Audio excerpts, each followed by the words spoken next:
Okay, welcome everyone. This is Fighting Regressions with benchmarking and continuous integration. I'm Dustin, that's Chris. As Jeff mentioned, we're engineers at Google and we work on Jetpack libraries. Now, early this year, we released Jetpack Benchmark as a tool and a library to help developers measure performance in app code. And we did talk at I/O. We talked a lot about how the library works and what it can do for you. But what we didn't talk so much about was how we actually use it internally within Jetpack. And we found a lot of value in that, especially in performance-sensitive projects like Compose. And so we want to do this talk today and hopefully share some of that value with you. So story time. Good, the clicker works. That's good. Who doesn't like a good story? So here we have a graph. It's kind of like representing the life of a benchmark. And each of these blue dots are a build or a set of changes that might have influenced the performance of your app. And along the y-axis is performance, so higher is worse here. The benchmark took longer to run. And so we're developing, things are pretty stable. And of course, this example wouldn't be useful unless we actually hit a regression. So you can see from a cursory glance here that the build marked by the red line here definitely introduced some kind of regression that made things worse. And because this is a real example from Jetpack, we can jump into the code. So it turns out this is an initialization benchmark for a class called Greedy Scheduler in the Work Manager library. And here's this constructor. It's very tame, just a bunch of simple assignments, creating a simple Java object, no harm done. But the change that actually introduced the regression is this line here, get process name, which doesn't really matter what it does. But during code review, we thought this would be something to be relatively quick and cheap to do. Turns out, no, we're wrong. Fortunately, it's only ever needed in this schedule method, which runs after initialization.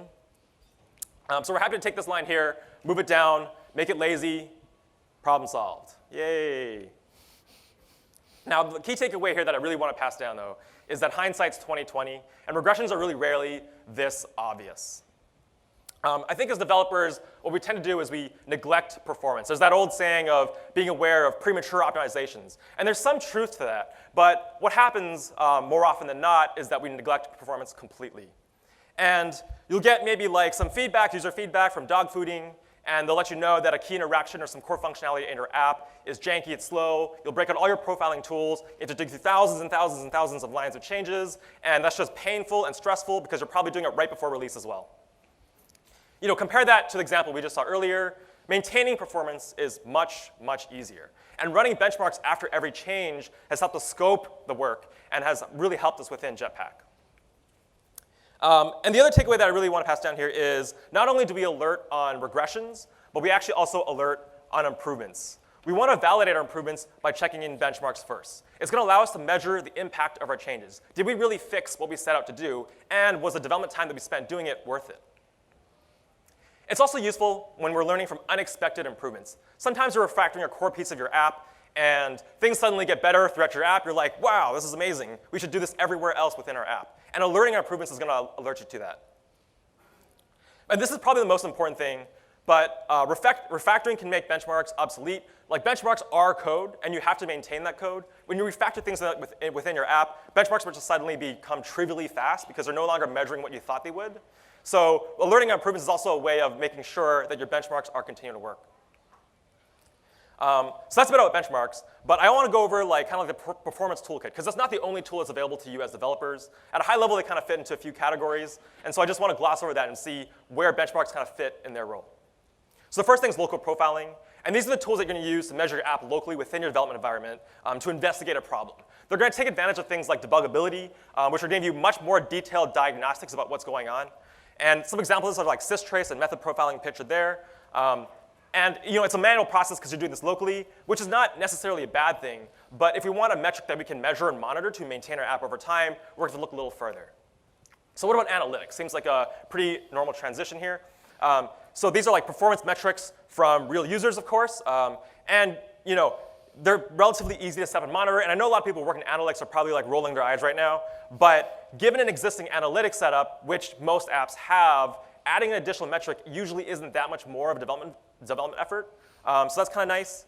But unfortunately, they're going to give you a slower feedback loop. This is like a change that you're going to have to add to your app, release it to production, wait for a certain number of users to adopt that version of the app, and then wait for those users to hit that key interaction enough times to give you a statistically significant sample that you can actually iterate on. And worse yet, you can only fix these problems until users actually hit them in production. So analytics are great, but maybe they're not enough. So that brings us to benchmarks. And by benchmarks, I really mean some separate code that you write aside from the core functionality in your app that's going to measure your code in a loop.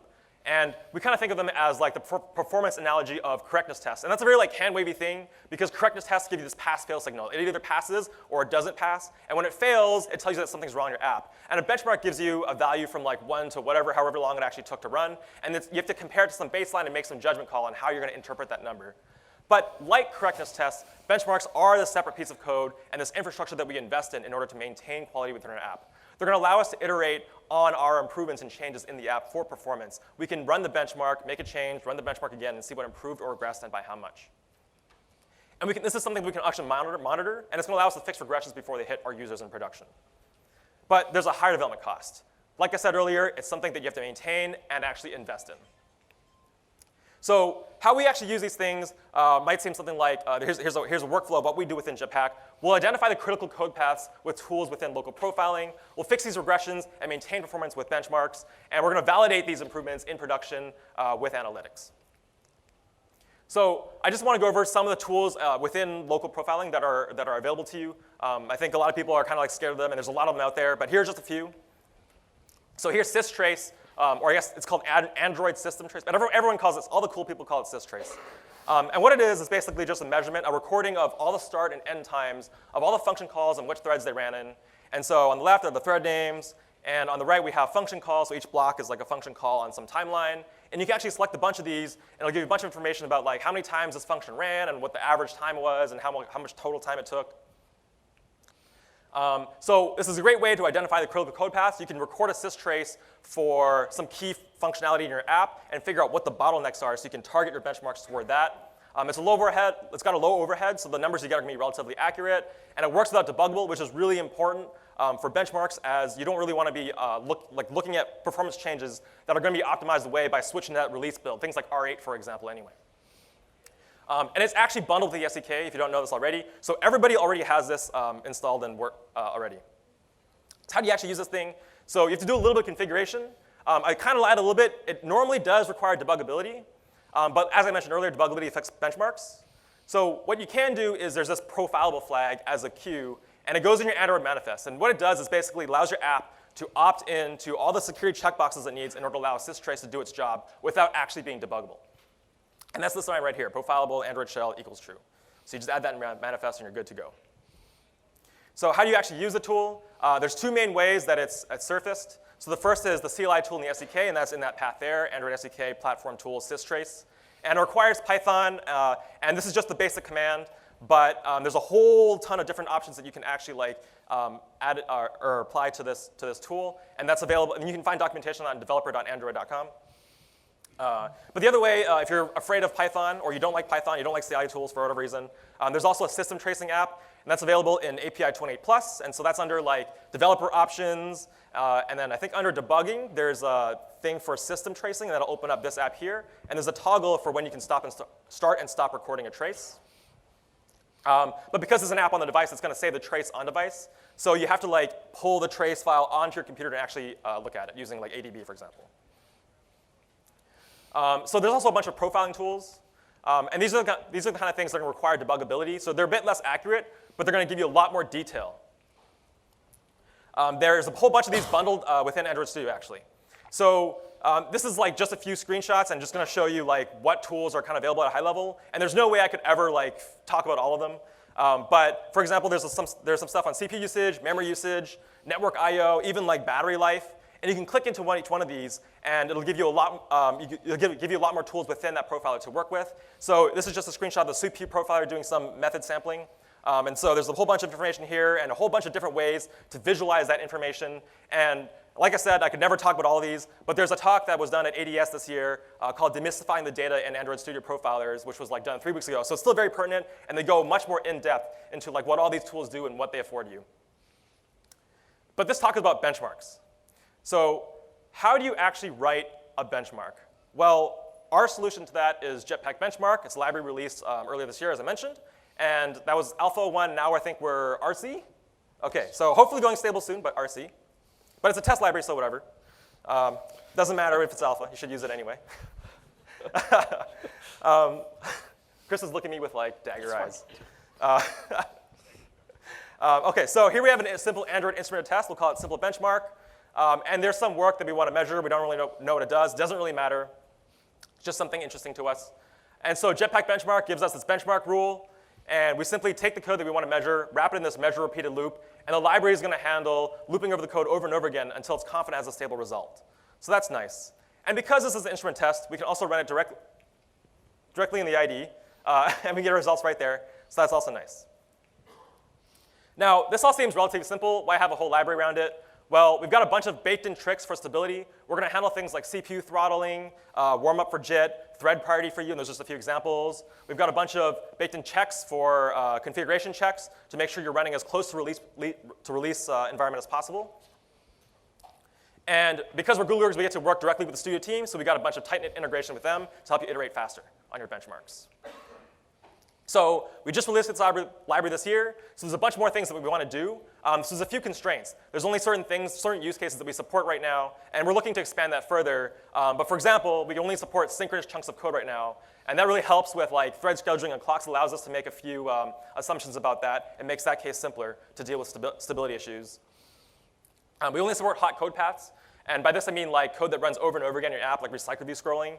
So things like startup benchmarks are not something that we support yet. In order to support startup benchmarks, there's a whole bunch of other causes for variance that we need to deal with first, which we are working on, but haven't finished yet. And it's also designed for library modules, so a bunch of our configuration checks, we can really only guarantee that you're running in the correct mode if you're benchmarking code in library. And you're all great developers, so you should be modularizing your code anyway.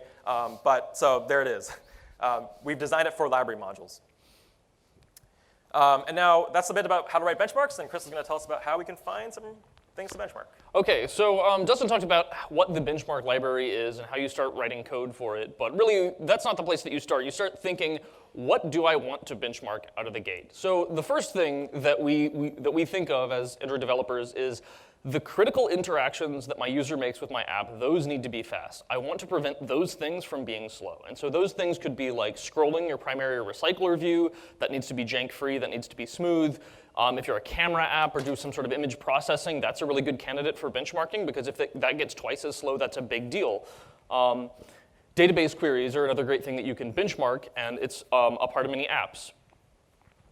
And an important thing to think about here, though, is that because we say start with tracing, it's a really good place to look at the scope of your app and figure out what's important. In an ideal world, we would write correctness tests for everything, but benchmarks aren't quite to that degree. You don't need a benchmark for everything. You need benchmarks for what's important and what might be slow.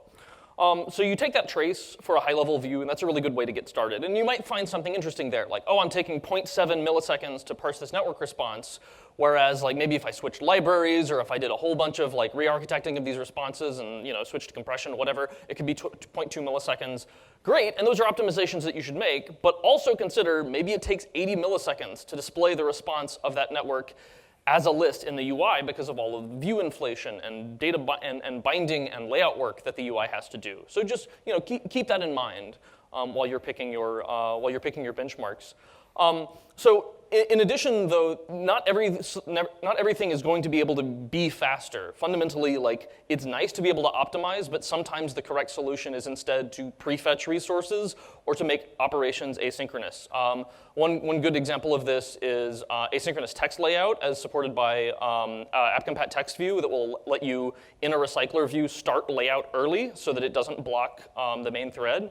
Or alternately, this is a really common trick. Like one of the most common ones that we recommend for startup performance is pre-inflating views into your recycled view pool, because if, say, that network response took 80 milliseconds because it was inflating a bunch of views, well, if we just do that work early in parallel with the network response, we can avoid a lot of that latency. But one thing that we really want to talk to you here about is benchmarking Android UI, because we really designed the library from the ground up to work for UI.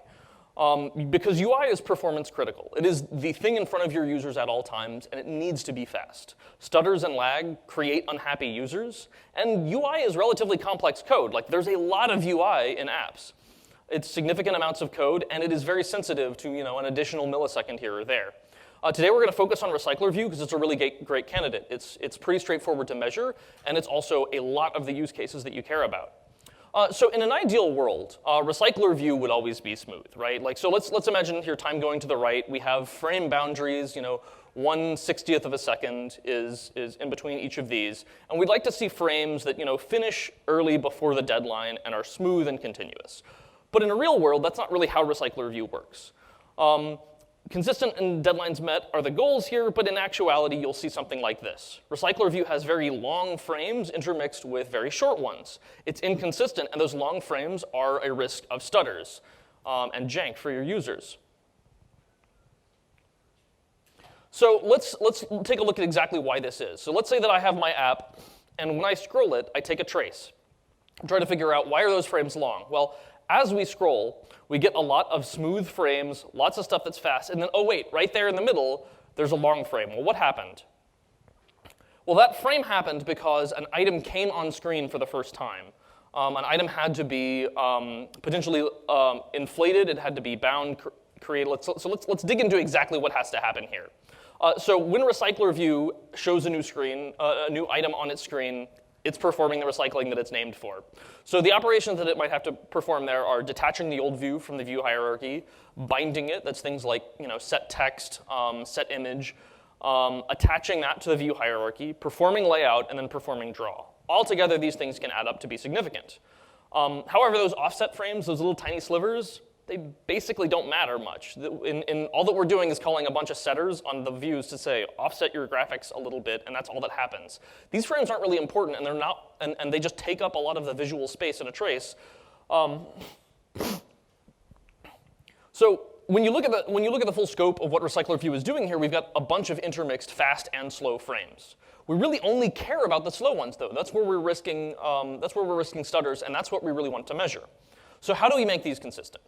Well, the benchmark library allows you to basically drop all the bits that we don't care about, all of those frame gaps, waiting for vsync, all of that stuff, and just combine all of those operations into one. We just loop over that slow frames work. So let's talk about how you go about doing that. So here we have another simple benchmark template here where we've got the benchmark rule that Dustin mentioned. We have a test where we're wanting to scroll a RecyclerView, and we have our measure repeated block where we put that code.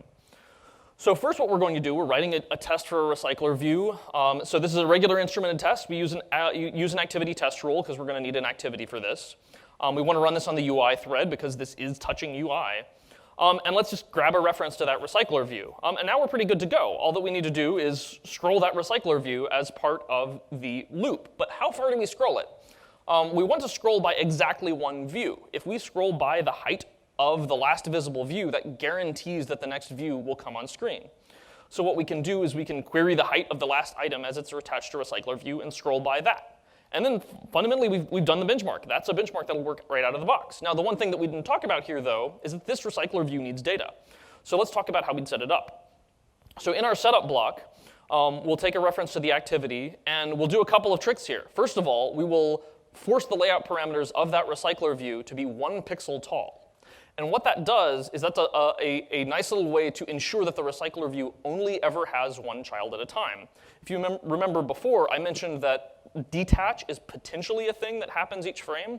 Well, what this guarantees is that anytime that we scroll, the old view will be removed at the same time that the new view is added. So we have even more stability just from this one line of code.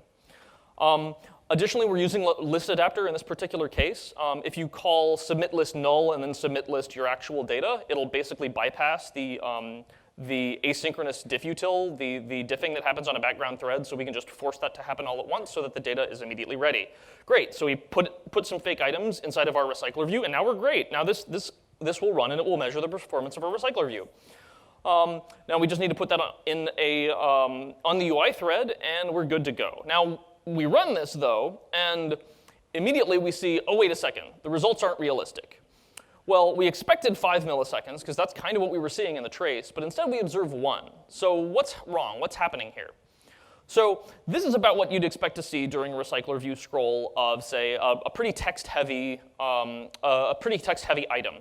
A decent amount of time spent on bind and a lot in layout. What we're seeing instead when we trace, so we see almost neither of those, like almost nothing happening. Well, what's going wrong? Well, we've got to be careful about how we use fake data in cases with Android views. if we are rebinding the same data over and over again, that will be a no-op. The view system will understand, oh, look, the text didn't change, I don't have to do any work.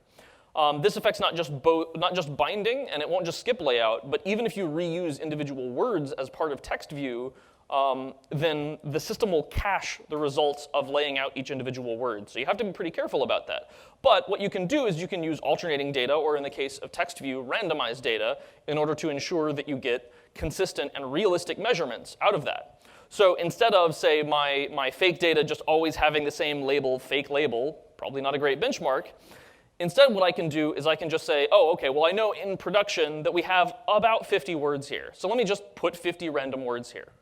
And that can work great. Now, you have to be careful when using this because text is random, but we want to make sure that we have stable character counts. If we have the same amount of text, every single loop, same length of words and all of that, you can get surprisingly stable data, stable benchmark data out of benchmarks. It ensures that each loop is consistent, and that's a really important goal of these benchmarks here. So overall, RecyclerView is a really great candidate for benchmarks. Consider that you want to isolate individual view holders into separate benchmarks. Now, you don't need a benchmark for every view holder, maybe only the interesting ones. You can measure inflation separately, so our benchmark just continuously will immediately allocate its one view and then just reuse it over and over again. What we suggest if you want to benchmark inflation, which only happens like during your initial scroll generally, you can do that separately. Just write a benchmark loop around your adapter's create view holder method. Now, one thing you might notice is that prefetch isn't triggered here. So RecyclerView will do some prefetching work where it looks for frame gaps and will pull ahead your bind and create work into those gaps. But it's actually good that that's not triggered because that means that we have even more consistency here. And because that work is going to be on the UI thread anyway, we want to measure it. We want to make sure that it doesn't regress. We don't measure draw here. That is one drawback of this approach. But generally, draw is a relatively rare source of performance problems because all that the draw method does anyway is just recording operations to be passed over to render thread. So to kind of summarize the approach that we use for benchmarking UI, like RecyclerView is a really great starting point. It works really well together with benchmarks. You can capture performance with a really stable workload and get really stable numbers out of it. I think like if you take our GitHub sample, you run it, I get a standard deviation of about 1%. So it's also pretty easy to maintain. You notice that like we didn't have to make a custom adapter here because we were already using an adapter that would let us stick data into it. We didn't have to like basically do any code changes on the adapter or the UI side. We just called into constructs that already exist. Now you do need to be careful about bind and layout caching. A good way to make sure that you're doing everything well is to just kind of validate with tracing. Make sure, does this look realistic? Is anything way too fast? And if you want to see the sample that I was just walking through there, it's on GitHub, GitHub Android performance samples. All right, so we talked about benchmarks, why you might want to use them, how you could write them, but we really want to see how do we get the value out of benchmarks over time by running them in continuous integration. So the goals here are that we really want to maintain quality as changes land. Similar to correctness tests, we want to make sure that things don't break. We also want blame granularity. We want to be able to say, oh, this particular patch set or set of patches, something in here caused a regression, instead of just running it every couple of months. Uh-oh, somebody changed something that broke it.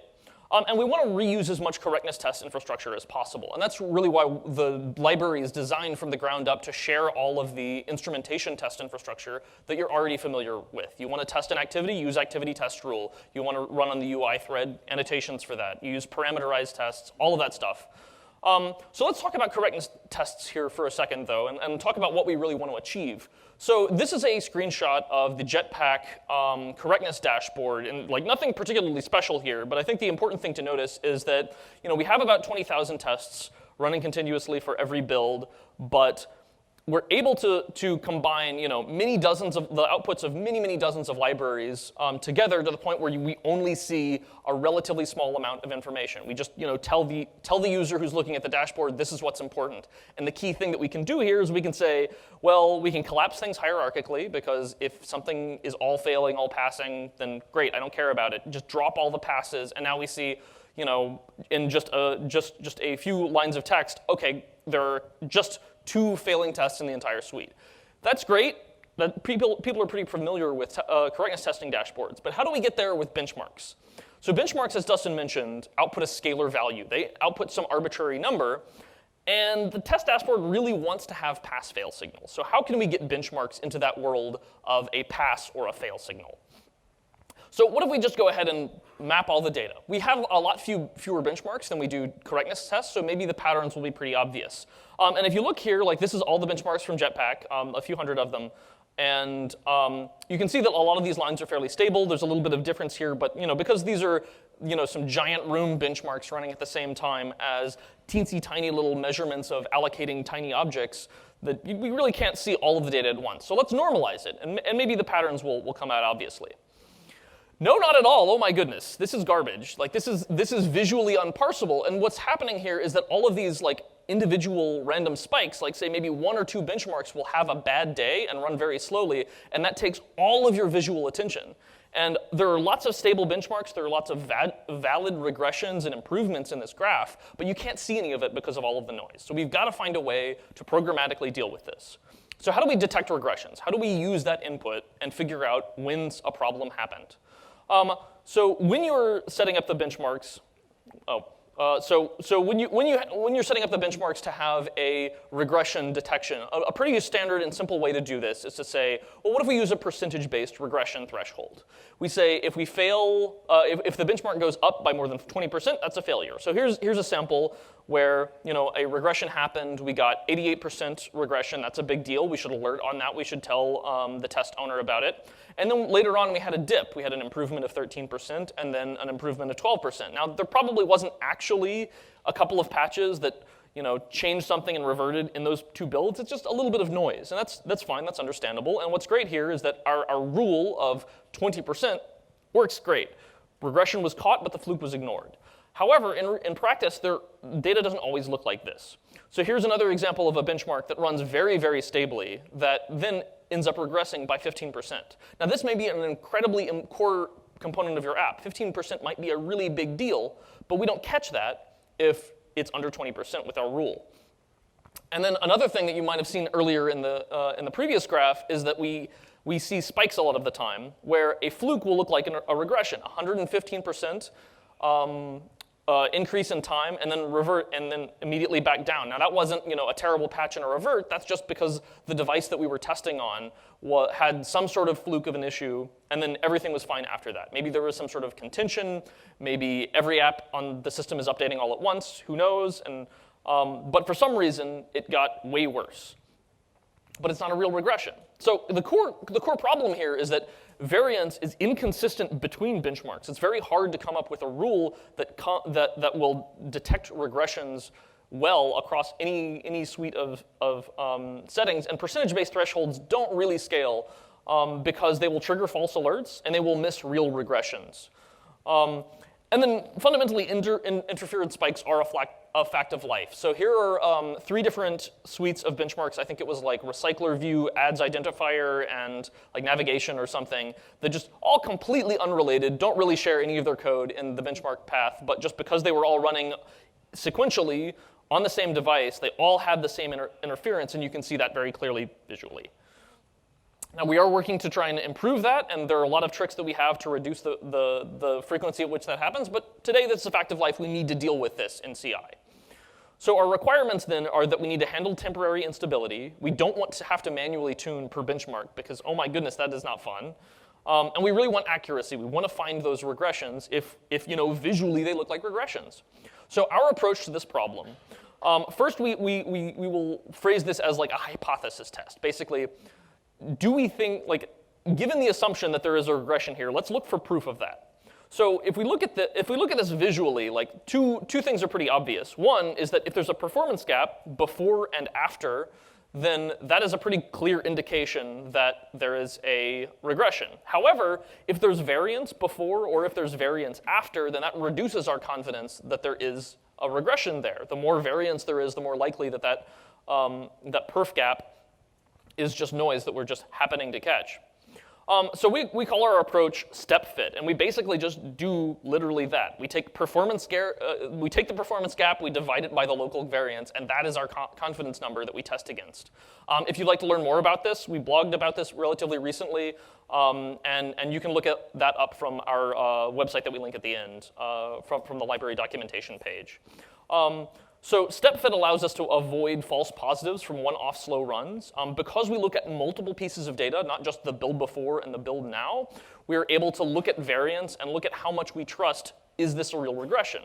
And then we can report that as a confidence that then you can set as a threshold. If, for instance, you have a very high variance benchmark, then maybe, unfortunately, you're not going to be able to catch all but the most extreme of regressions, but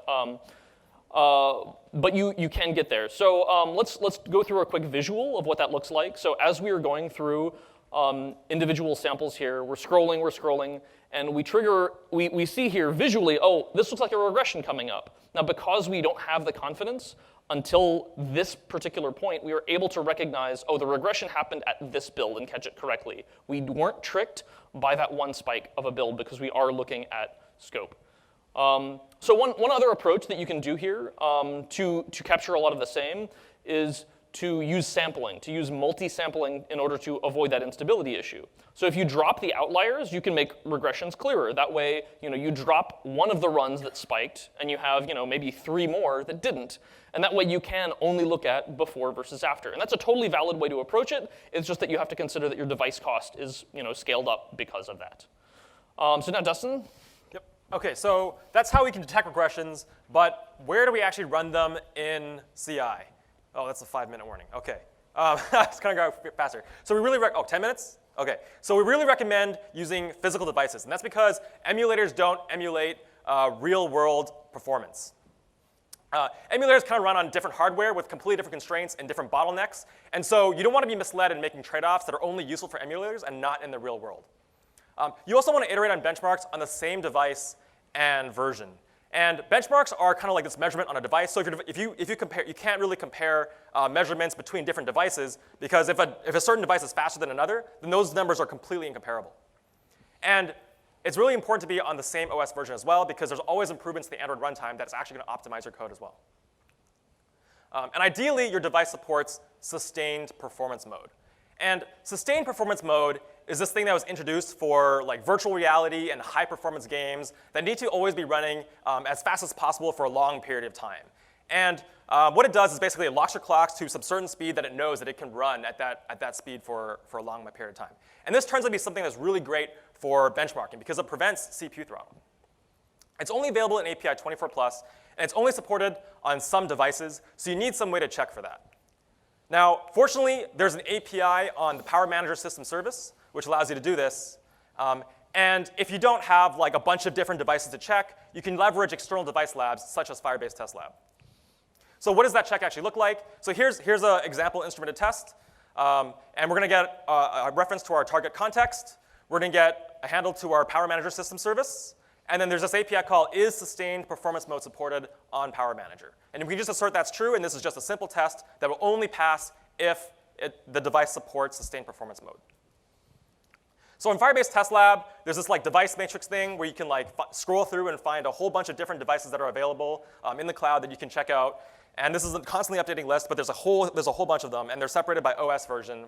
And so you can check off which ones you care about before you make, maybe you have a certain budget and you want to buy a bunch of devices for your device lab, and you're not sure which devices you want to get. This is a great way to check which devices support sustained performance mode.